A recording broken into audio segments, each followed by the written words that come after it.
Hi friends, இன்றைக்கி கருப்பு கவுனி அரிசியில் கஞ்சி செய்ய போகிறோம்.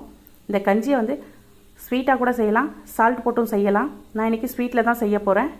அதுக்காக தேவையான அளவு கருப்பு கவுனி அரிசியை ஒரு பவுலில் தண்ணி ஊற்றி ஊற வச்சுக்கலாம். இது 6லேருந்து 7 மணி நேரம் வரைக்கும் ஊறினா போதும்.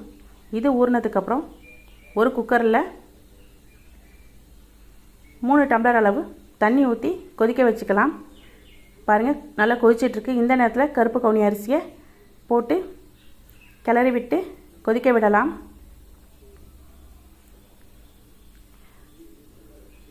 பாருங்கள், இது நல்லா கொதிக்க ஆரம்பிச்சிடும். கொதிக்க ஆரம்பித்ததுக்கப்புறம் நல்லா நுரைச்சி வரும். அந்த நேரத்தில் அரிசி வெந்திருக்கான்னு பார்த்துக்கலாம்.